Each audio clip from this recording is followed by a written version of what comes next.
নমস্কার বন্ধুরা, আজকে তোমাদের সঙ্গে শেয়ার করতে চলেছি দারুণ একটা মজাদার রেসিপি। মাত্র 10 মিনিটেই বাড়িতে তৈরি করা যায়। খাবারটা যেমন ক্রিস্পি হয় সেরকম মজাদারও হয়। তোমরা বাড়িতেই বানিয়ে নিতে পারবে মাত্র কয়েকটা উপকরণ দিয়েই। চলো বন্ধুরা, তোমরা দেখতে থাকো এই রেসিপিটি আমি কি করে তৈরি করি। নিয়ে নেব 300 গ্রাম মতন ময়দা।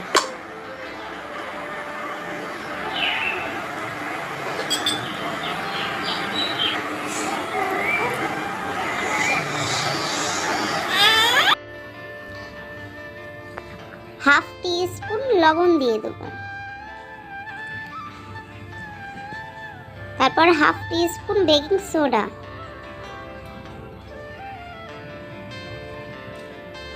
1 টেবিল স্পুন ঘি,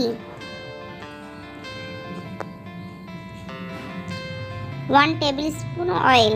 তোমরা ঘি বা তেল এর ভিতর যে কোনো একটা দিয়ে দিতে পারো, কোনো অসুবিধা নেই। তারপর ভালো করে মাখিয়ে নেব।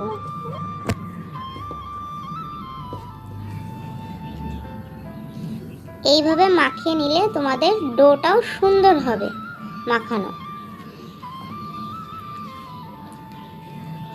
হাত দিয়ে এরকম দলা পাকিয়ে নিতে হবে, দলাটা যাতে ভেঙে না যায়। তখনই বুঝতে হবে যে না, এই মিশ্রণটি আমাদের মাখানো হয়েছে ভালোভাবে।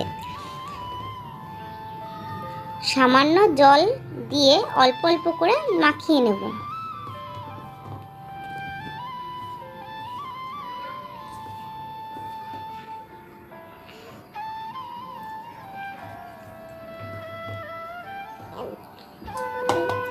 ডোটা শক্ত করে মাখিয়ে নেব, নরম হলে হবে না, আর খুব বেশি শক্ত।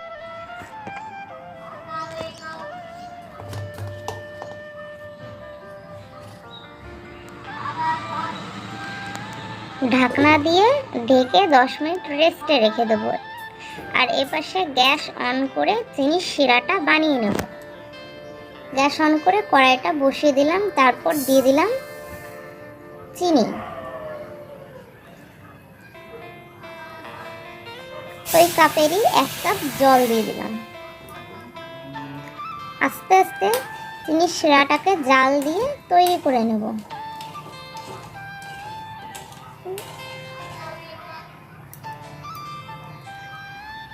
তারপর ডোটাকে এরকম 5টা ভাগে ভাগ করে নিলাম। তারপর আলতো হাতে বেলে নিয়ে গোল করে বেলে নেব।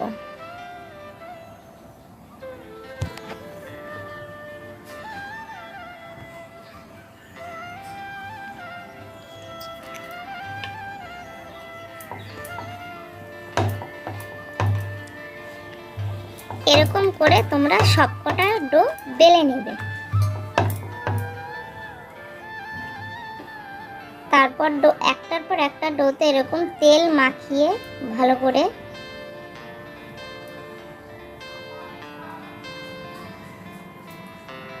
ময়দা ছিটিয়ে দেব। এরকম ভাবে সবকটা ডো একটার পর একটা দিয়ে দেবে।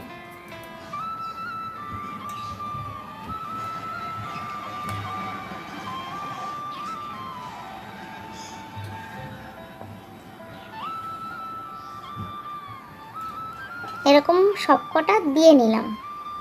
দেখো, ওর উপরে হালকা বেলনটা দিয়ে প্রেসার দিয়ে বেলে নেব।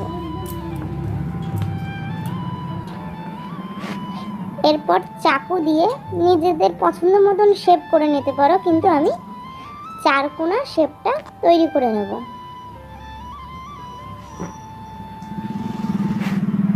এইভাবে 4 কোণা করে নেব। ছোট ছোট করে করলে বেশ ভালো হয়, জিনিসটা তাড়াতাড়ি হয়ে যায় এবং ভালো ভাজাও হয়। তারপরে তেল গরম করে একটা একটা করে ছেড়ে দেব। তেলটা যেন মিডিয়াম ফ্লেমে থাকে, না বেশি গরম না বেশি ঠান্ডা। এইদিকে চিনির শিরাটা আমার তৈরি হয়ে গেছে।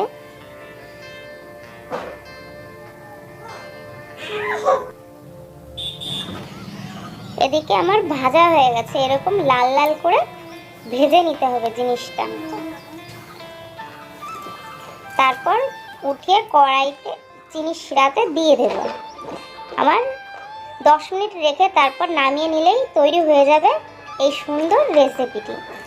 খেতে যেমন সুস্বাদু সেরকম ক্রিস্পি হয়। ভিডিওটা ভালো লাগলে সাবস্ক্রাইব করে দিও টুইঙ্কেল চ্যানেলে।